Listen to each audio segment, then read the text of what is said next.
Hi everyone, it's October 2018. You know, astrologers and lay people alike are terrified of Saturn. It's the one planet that is usually most maligned in astrology. And really, I'd like to relate a story to you from 1999 when I was traveling in India on my third or fourth trip there. And I met this amazing astrologer. He was a worshipper of the divine goddess, a little short guy. It's like a hobbit. Little white tunic, wispy silvery hair, but man, was his intuition amazing. And he started speaking to me about Saturn, telling me a few little astrological secrets about this specific planet. And I bring this issue up because I want to, again, mix up the format. I don't want to go through the usual chronological approach to reading your horoscope. Suffice to say, Aries, that right now Saturn is moving at the apex of your horoscope, and it will continue to be there for a couple of years. So I wanted to talk to you about how, according to this old astrologer who was fascinating, you can either resist the constrictive influence of this planet, it's a karmic planet, or you can work with it, and depending on which way you choose to travel, it will determine whether or not Saturn is going to demolish you or lift you up. Now, the problem with Saturn is the resistance aspect. Now, in your case, and I'm looking at the horoscope, Saturn moving in the 10th house of your horoscope now, and as I said, it will continue to be there for a while, really crunches you in terms of your professional life. It puts obstacles in your way, wherever it happens to be in the horoscope. For each of the 12 signs, it will be different, of course. But for you, this is pretty significant. And it's significant for a couple of reasons. One, because it's in its own sign now in your career sector during its transit. But another little known fact is that your ruling planet Mars is exalted in Capricorn. In other words, the sign of its bitter enemy, because Saturn is the bitter enemy of your ruling planet, is actually its most favorable position. So that's interesting, because what it does is it curbs the impulsive, brash, arrogant ways of Aries. It solidifies them, brings them down into a practical modality. And so while you're going through this cycle, you must understand that if you can accept, yield, not resist and fight what's going on in your professional life right now. As my old little friend Agni Sharma said, Saturn will bless you. He will lift you up.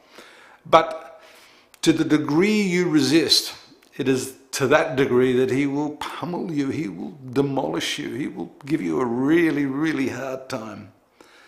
And it's not easy when you are confronted with a challenge to embrace it, love it. It's through that challenge, recognizing, for example, that if you don't get a job, if you're turned away from a position, that it's because perhaps you don't have the skill sets, the requisite experience to do that particular job, then that's a big signal, a big flashing light, which means, yes, I can improve myself now. So rather than resist that and say, oh, well, what the hell, you know, they just didn't realize what a great thing they were onto, you accept and say, you know what, I'm going to really go beyond my limits. I'm going to become great. I'm going to take that to heart and improve myself. So in that way, you don't resist what it's doing to you. You learn from that and you improve yourself. Because it's not just about your work while this planet is transiting this upper part of your horoscope over the next 2 years. It's about the development of your ego. It is the pinnacle of one's development. This is called the midheaven. The 10th house is the part that's directly overhead at midday. So Saturn from your sun sign is transiting in this area.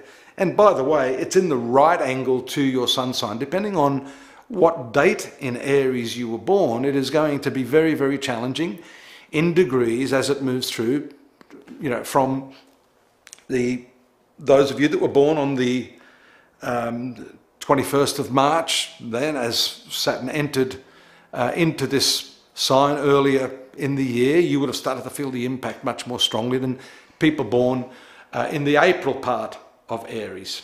So work with this planet, let it show you where it is you need to lift your ball game. Don't resist it.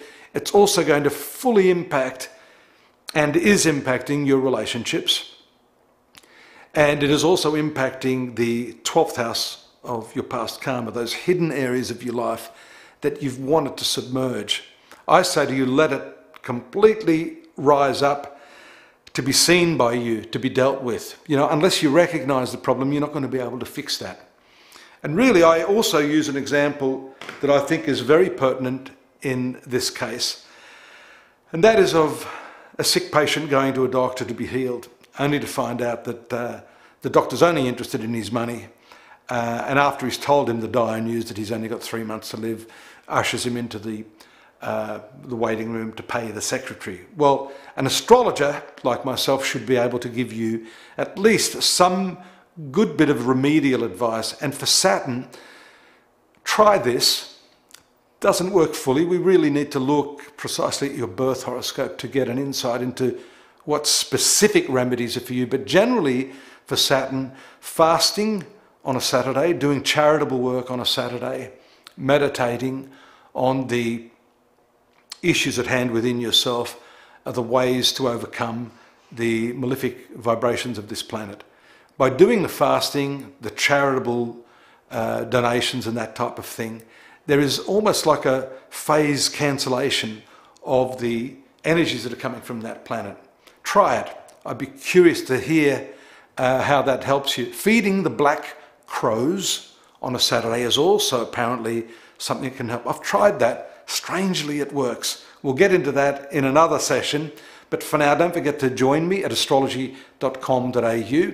Work with Saturn. And next month, I'm going to be talking about the expansive side of Jupiter and how that's going to help you as well during this cycle. Take care, and I'll see you next month. Bye for now.